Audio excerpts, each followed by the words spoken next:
Okay, back at it. Had to take some time to work on a project, school project with my 12-year-old. So now it's later in the evening. I had time to look at the video, offload it, and look at it on the big screen to see what was going on. Wanted to double check. There are 2 washers that went here, and I did remember to put those there. This stud that supports this gear I actually never took off of this bracket. That big spacer was all that went behind there, so I was right about that. And I think the one washer in the nut right here that I've got on there, yeah, that's right. So really what I ended up with over here was there's a lot of stuff that was hanging loose on here because there's another whole bracket cover that goes on this. So I got my little cheat sheet here. So what was on this shaft, of course that other gear is going to go on here first, but then there was a thick large diameter washer. Alright, I'm going to take this cover off. I think I might have a couple of the washers mixed up. Alrighty, so I know that I've got this all correct because there was only this large spacer which I never actually took off the shaft at all, and then this gear and the set screw that holds it on. So I know I've got that right. And then boy, an awful lot of that degreaser from the parts cleaner must have dripped onto that. Anyways, soak that up. You know what I'm going to do? I'm going to take that change gear and lever out of that housing so I can wipe out that housing and wipe out all that excess. I don't like the idea of all this parts cleaning fluid being in here because it's a degreaser and I really don't want it affecting the oiling that we want to be happening here with these gears. Alright, so I'll do that before I put it all back together. But anyways, getting back to this. So I know I've got this correct. So then this shaft here, according to my diagram I made based on my what I saw in the video, first thing that went on here was the bracket, which we've got. And then really the next thing was the gear, which we've got. Then there's the housing that I just took off. I guess I didn't need to take this apart. Dummy. And then there was a thick washer and a nut. Alright, and so got a few thick washers left. Let's see what we've got. Take an inventory of what I've got. And see what we need. Boy, am I glad I decided to take this assembly out of here to clean this casting, because what I didn't even notice until just now is that, see this disc right here? This disc was sitting like that, and just when I put it down, it fell over like that, and I realized, look at this screw. This screw is supposed to be holding that in, and it's so far out that it's loose. Doesn't look like it's stripped. I think that just was just so loose that surely would fall apart after not much use. So that was fortuitous to say the least. So taking this out is really just a matter of being able to. The handle doesn't want to fit through this slot, no matter how close it looks like it's going to. Oh, I never get tired of being wrong either. You know, on the Hendy, you just, that square-headed bolt right there, you loosen it, you get to pull the handle right off.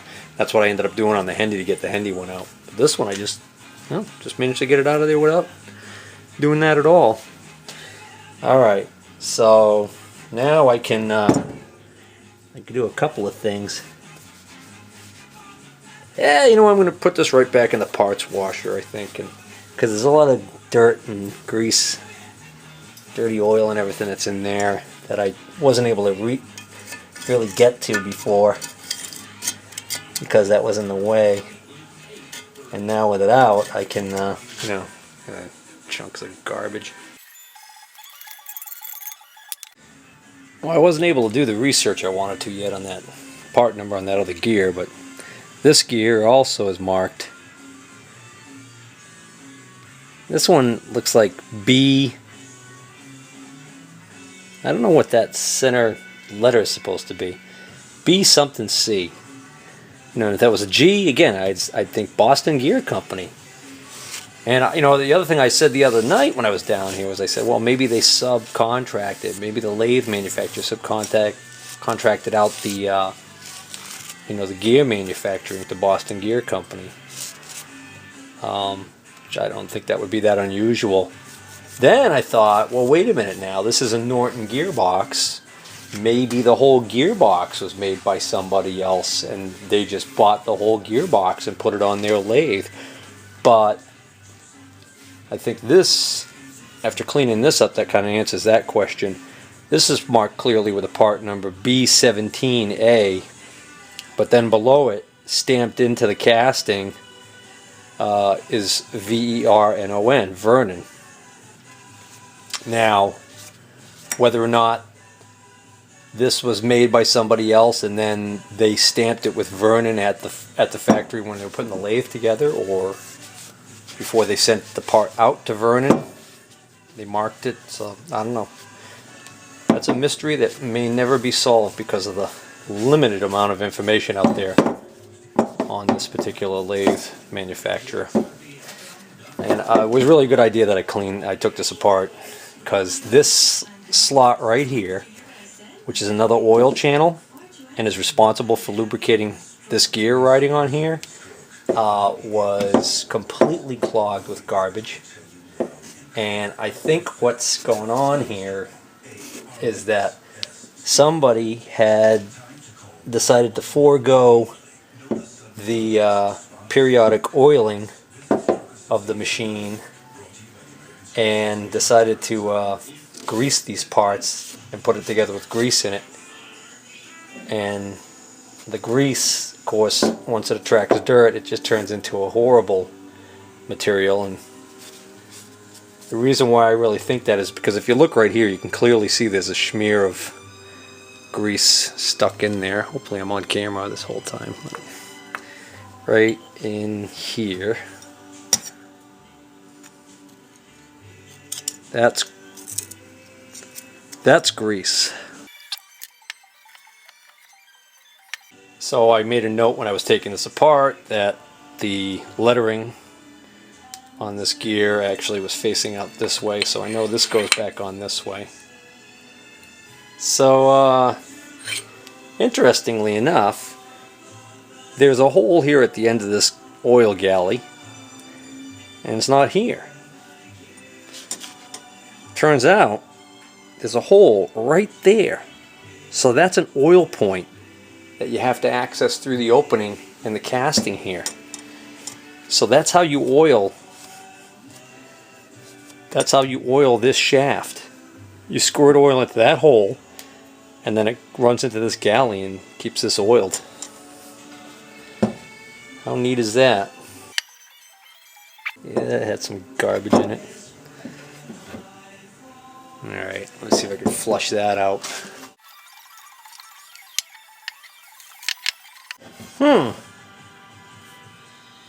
There's still a chunk of stuff in there. Oh yeah.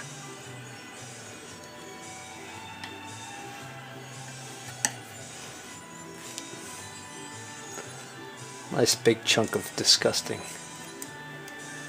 dirty grease. And I'm just going to put this in the parts washer. I can actually hold the hose right up over there and flush that out.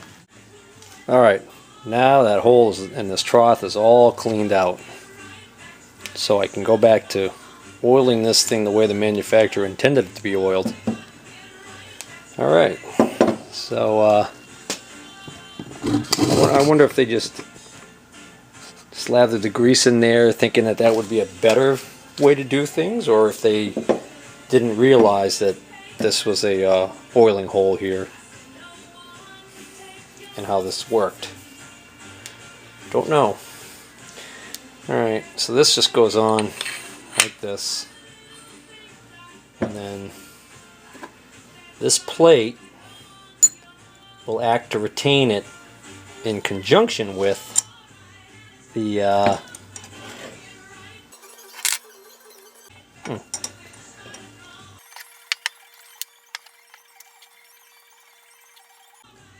Don't mind me, I just noticed this little notch right here and I was wondering what the purpose was.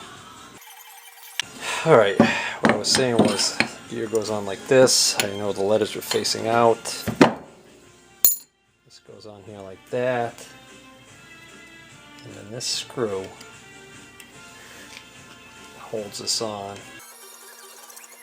And of course that has to line up just right so that the shaft that goes in here later will be able to go through. I think that does it. Boy, that's stiff. Maybe that's why they greased it.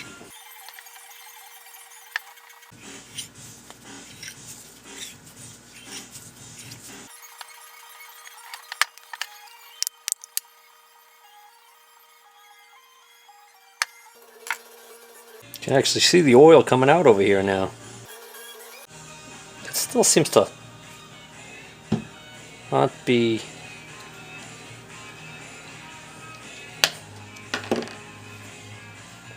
Huh.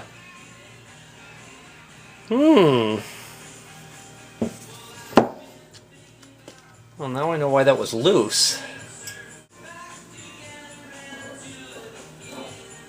Problem is, if I leave it loose, it's bound to vibrate its way out again. I wonder if this... Well, no, this can only go on one way because it's got the countersunk side for the screw to go into.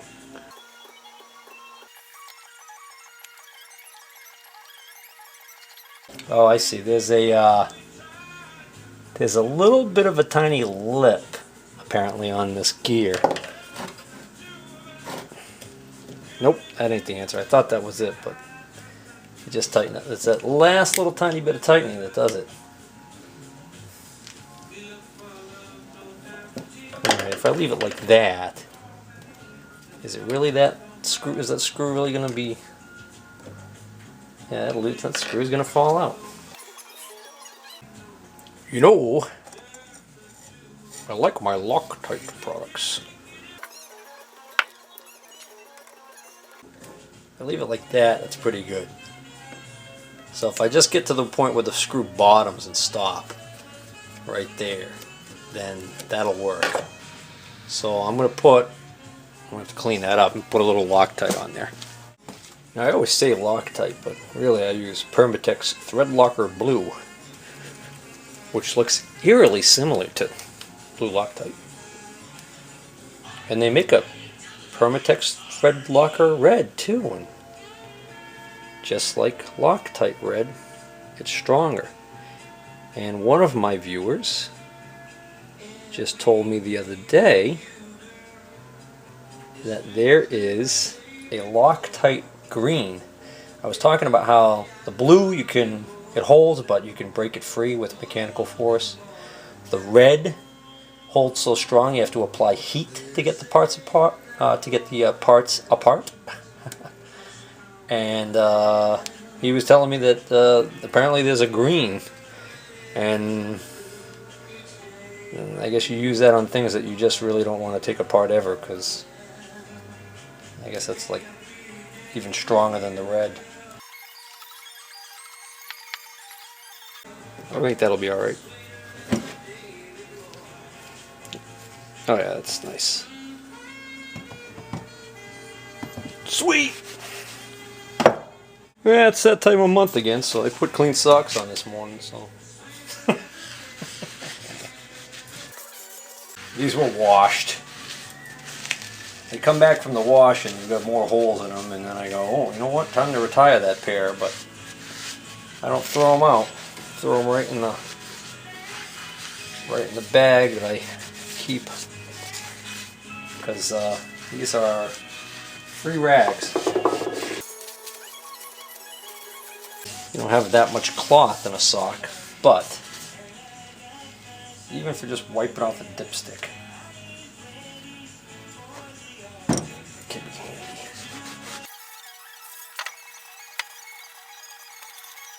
And the other dead giveaway that they were using grease on these gears is the fact you've got all of this sludge in here. You know, greases warm up, they thin out a little bit, and the spinning gears start slinging them off, slinging the grease off, and splatters on the inside of this housing. Not to mention dirt. The dirt sticks to the grease, makes the grease heavier and start to lose its tackiness. It's all theoretical. Flushed that tube out really well now too, so I figure as long as I had it off again, take the opportunity to do that. So I don't know if you can see in there, but that's a lot cleaner than it was. Alright. Do we like it? Oh, I do. Oh, hey guys. I want to take a moment to say another thanks to everybody who subscribed to the channel. Just looked at my numbers. Let's see, today is April 13th, and off the top of my head here, but the channel's nearing 2,000 subscribers. And the other interesting thing is we're nearing 1 million views. Probably on schedule to hit 1 million views somewhere in June or July of this year, maybe sooner depending on how viewership goes. Actually, I notice in the summertime viewership drops down. People get busy with yard work and everything. You get less cabin fever time to watch videos. But regardless, by the fall for sure we'll have 1 million views, and hopefully by then we'll have the 2,000 subs. So thanks to everybody who subbed, and if you haven't subbed and you'd like to, if I remember, I should have somewhere on this video, I should have a link that you can click on, and by subbing you'll end up getting, I think you're supposed to get reminders and let you know when I post another video of foolishness. Alright, so turning my attention back to my little conundrum I had going over here. What was bothering me when I put this cover on earlier today was the fact that this gear right here would move in and out like this. And it seemed to me like there was too much space between the end of this gear and the inside of the cover there. Well, it's a problem because according to my video when I took this apart, there was no washer here. There was no washer here. There was a washer on the outside. So, again, you know, looking at my cheat sheet here, I'm looking at that gear. I've got gear, casting, you know, the whole cover, thick washer, and then a nut. That's all I have. Looking at what I've got left here for washers, I've got 4 washers and 2 nuts left. Let me make sure nothing's in the parts washer. Nope, nothing. Now, I wasn't the first person to have this apart, so maybe somebody else lost something. Now there's a mark, a ghost, on the end of that gear. Very specific diameter by the looks of it. According to my cheat sheet when I took this apart, there was a thick large diameter washer, then a smaller large diameter washer, then a thin washer, 3 washers. Something along the lines of this, then this, then this, and the nut was sitting on here like that, and I just had these loose like that because I had taken this cover off a while back. I've got another cover that goes on here. So the question is, why 3 washers on here? That leaves this one thick washer, which according to my diagram was on the outside of the cover here, and then the nut. But what if, no, no, that does fit. What if that was there like that? What's interesting? This washer stops right there on that large diameter of the shaft, so no matter how tight I would tighten this, that wouldn't be rubbing that. I think that goes there, or a washer like that goes there. But this one, when I clean this one up, this one really came out of really nice and shiny on both sides, and it looks like it's, you know, as this gear comes out a little bit, it'll want to rub. It'll have a tendency to rub. And that's also, no, wait a minute. That's actually smaller in diameter than the Ghost that's on here. That washer fits also, but it's a little loose. This seemed like a better fit. Maybe not. How thick? They're both the same thickness. I'm putting this on there and seeing what happens.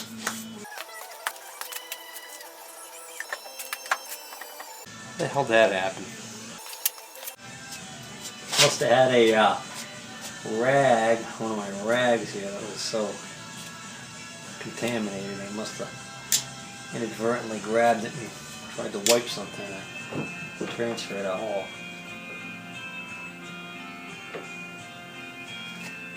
Big snot ball of dirt. Dirty grease back on there. There you go, that looks pretty good. Right. Okay.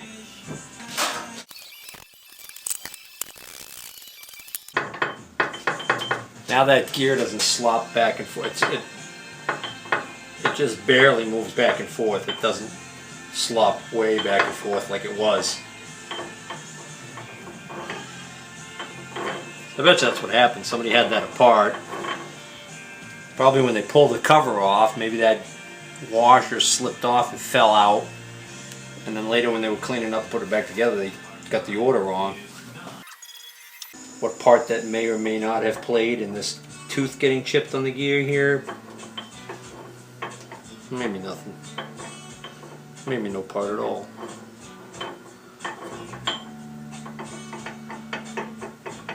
See how much play that's got though?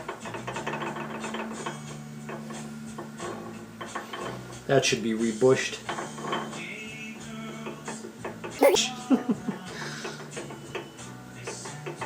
That's real sloppy.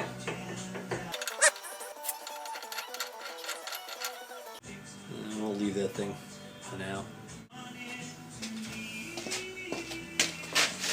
Alright, so now if I move this somewhat up into a position.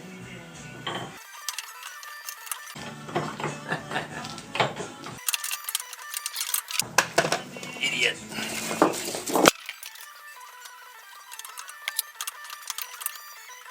This should have grease on it. I didn't see anything that lubricated this. I'd be wrong about that too, but well, at the very least we'll put oil on it. Nothing rotates on this shaft. This is just a pivot for this lever to go up and down. But I don't want to put it in dry because, well, that's just rude.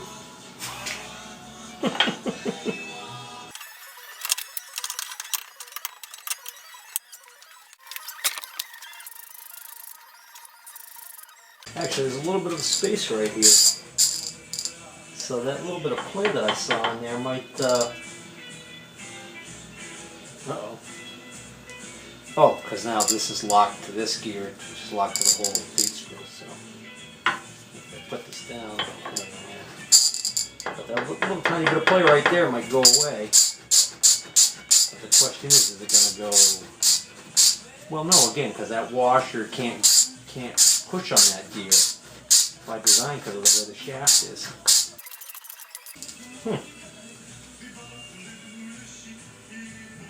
It's not closing up. Maybe I should loosen this other one up a little bit. I don't know my own strength. Back that one off.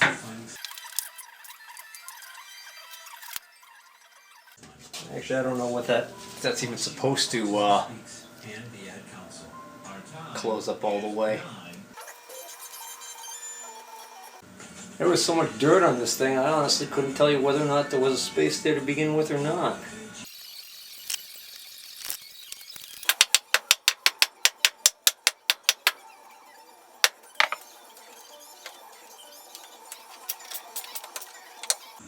That's tight now. Well, I don't think that's going to go any further. Just the tiniest gap on this side. I think that's good.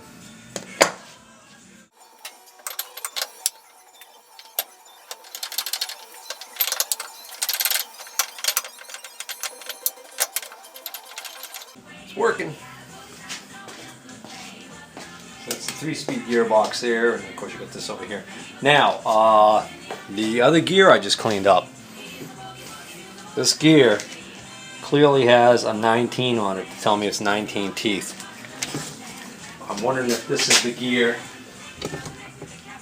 that we, no, this isn't the gear we mess with to make all those other threads. It's either a 48 tooth or a 69 tooth. So somewhere, there should be oh, it's got to be this one. Because it's got to be one that you can change the diameter of, and then by loosening this nut on the side here, I can move this shaft in and out to compensate for. So this gear right here should be marked as a 48. And then, if I was fortunate,